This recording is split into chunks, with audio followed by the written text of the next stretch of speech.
Dhallywood megastar Shakib খানের আসন্ন cinema Prince once upon A time in Dhaka নিয়ে গেল কয়েকদিন ধরেই ঢালিউড পাড়ায় ভাসছিল গুঞ্জন। বড় চমক আসতে চলেছে সিনেমার গানে। অবশেষে সেই রহস্যের জট খুললেন হালের ক্রেজ প্রীতম হাসান।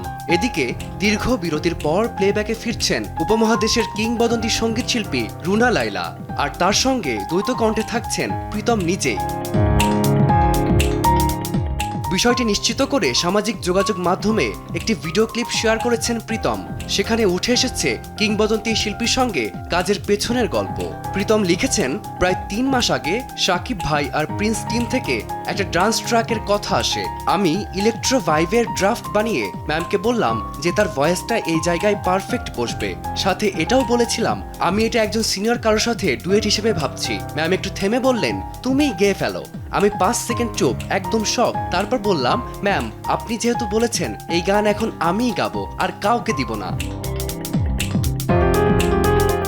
রুনা লায়লার বর্ণাঢ্য ক্যারিয়ারের কথা মাথায় রেখে প্রীতম চেয়েছিলেন গতানুগতিক ধারার বাইরে গিয়ে কিছু করতে। প্রীতম মনে করেন রুনা লায়লা শুধু একজন শিল্পী নন, তিনি একটি প্রতিষ্ঠান। তার মতে ম্যাম এখনও ভীষণ আধুনিক এবং নতুন কিছু করার ক্ষেত্রে দারুণ সাহসী। নিজের কম্পোজিশনে রুনা লায়লার মতো ব্যক্তিত্বকে একই মাইক্রোফোনে পাওয়াকে নিজের ক্যারিয়ারের বড় প্রাপ্তি হিসেবে দেখছেন প্রীতম।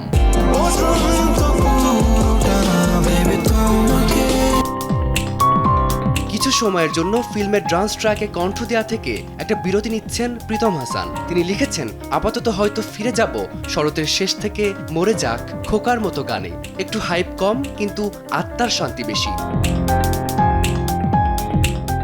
তবে সিনেমার আইটেম ঘরানার এই গানটি শাকিব ভক্তদের জন্য বাড়তি উন্মাদনা তৈরি করবে বলে ধারণা অনুরাগীদের। রুনা লায়লার ক্লাসিক আবেদনের সঙ্গে প্রীতমের আধুনিক সিগনেচার মিউজিক, সব মিলিয়ে বড় পর্দায় প্রিন্সের এই ডান্স ট্র্যাক এখন talk of the town. Fardin Mazhar, Somoy Songbad, Dhaka.